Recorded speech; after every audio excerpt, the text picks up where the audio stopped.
Bonjour, je suis Bertrand Lacombe, évêque auxiliaire de Bordeaux et j'ai la joie de participer au synode des évêques sur les jeunes, la foi et le discernement vocationnel.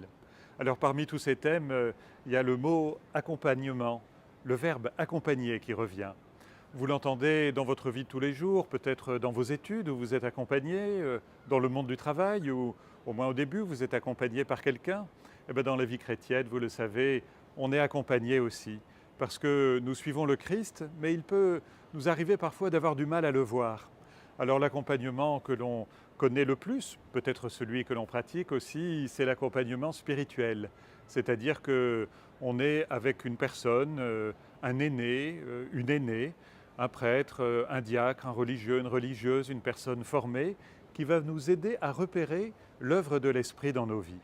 Ça, c'est l'accompagnement spirituel avec une tradition d'Église vraiment très ancienne. Mais il n'y a pas que cela. L'accompagnement, c'est aussi les groupes d'Église auxquels vous participez. Vous faites partie d'aumôneries étudiantes, de scoutisme, de mouvements de service, de solidarité. Vous avez des groupes dans lesquels vous allez recevoir, vous allez vous ressourcer. Il y a des groupes dans lesquels vous allez donner, vous allez servir. Mais chaque fois, vous êtes accompagné. Accompagné par le responsable du groupe, accompagné peut-être par un aumônier, et puis aussi accompagné par vos pairs, c'est-à-dire des personnes qui, comme vous, sont là pour se ressourcer ou pour servir.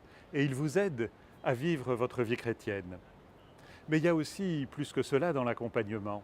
Il y a comme un bain ecclésial dans lequel nous sommes. C'est la vie de prière, la vie liturgique et sacramentelle. C'est tout ce que nous pouvons trouver dans notre vie chrétienne. C'est la parole de Dieu, c'est ces groupes dans lesquels nous participons. Et puis, je dirais qu'on est accompagné aussi par la création. Là, on est à Rome, il fait un temps magnifique, c'est superbe. C'est une manière aussi de repérer Dieu créateur dans nos vies.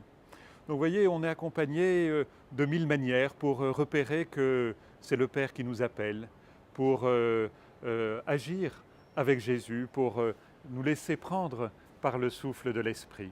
Vous voyez comme c'est beau l'accompagnement, alors j'ai envie de vous demander, et vous, par qui vous êtes accompagné? Quel est l'accompagnateur? Quels sont les accompagnateurs que vous appréciez le plus?